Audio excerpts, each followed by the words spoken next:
How's it going, YouTube? Here we are. It's another week and time for another video. And this one is called Is Life Meaningless? And we're going to read from the words of a wise man in the Old Testament about how he looked at his life and the life of others, and said, what was the point? What did I gain by doing this? What did I, not gain?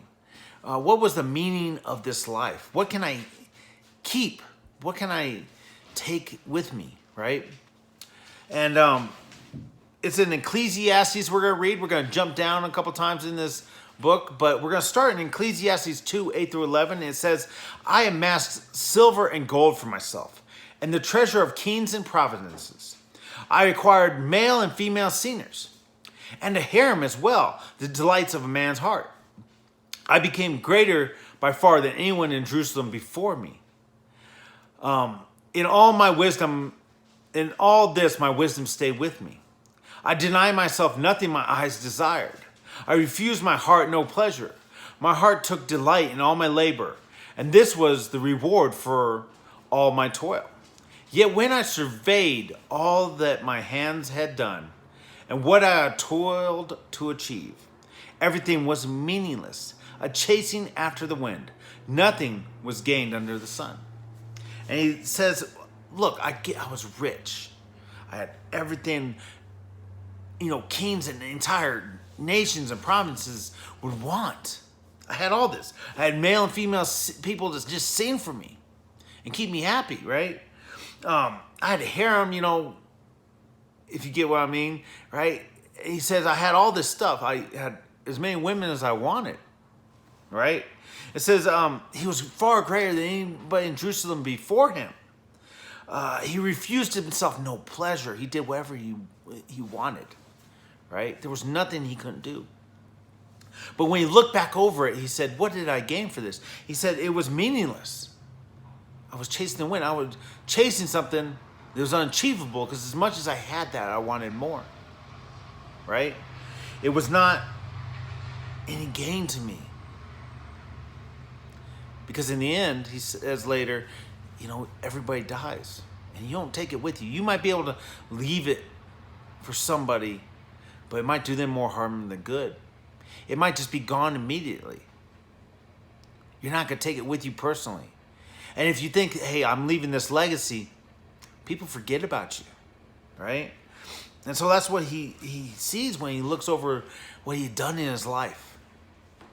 And then we jump down in Ecclesiastes 8, 14, and 15. It says, there is something else meaningless that occurs on earth.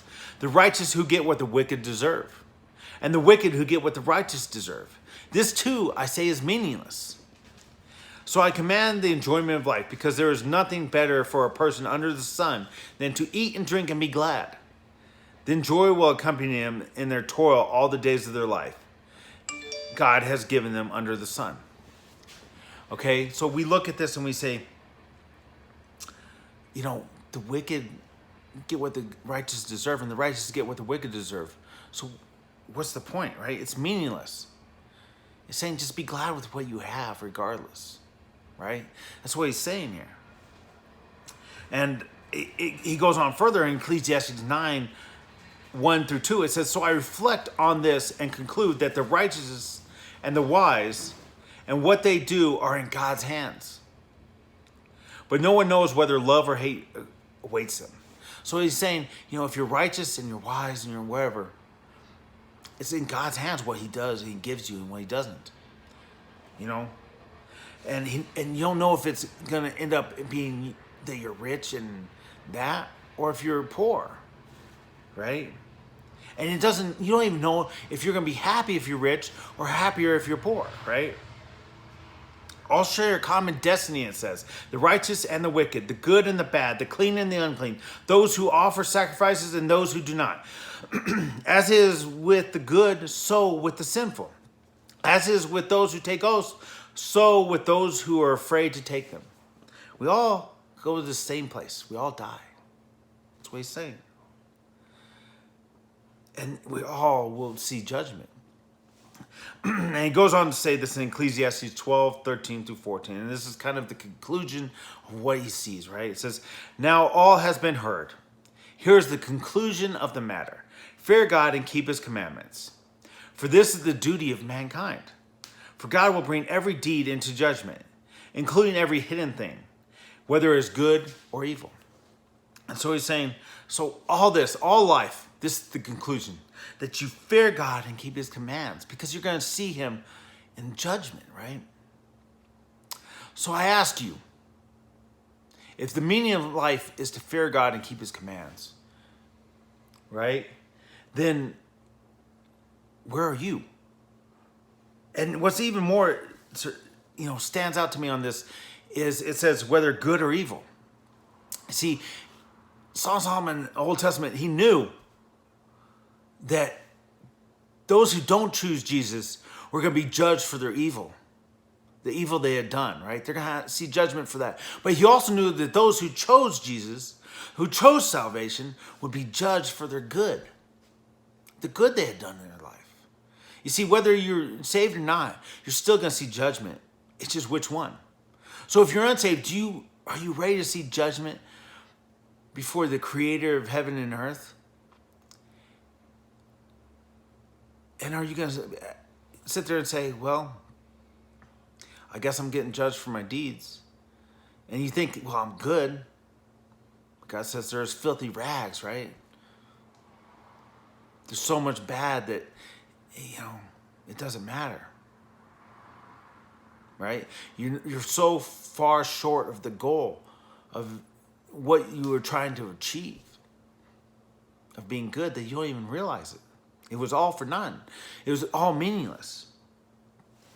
Or will you be somebody who is saved, but did no good?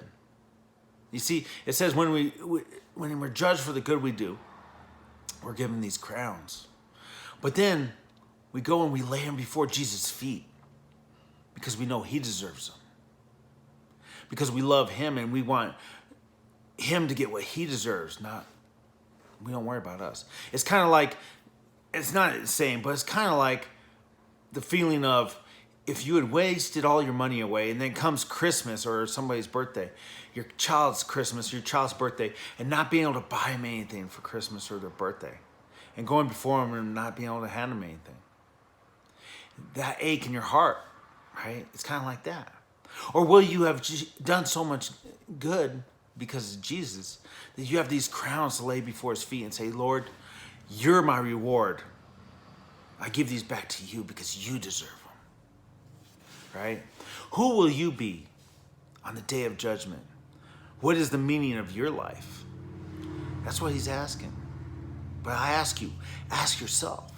Seek for yourself that, right?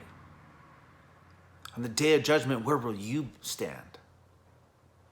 Before God as being someone who is saved and knows Jesus Christ, or someone who isn't?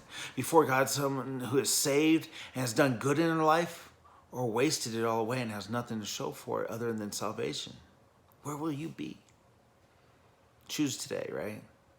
Have a good week. I'll see you next week. I hope you enjoyed the videos and like and subscribe or whatever else. But most of all, I hope you're touched by God. Have a great week.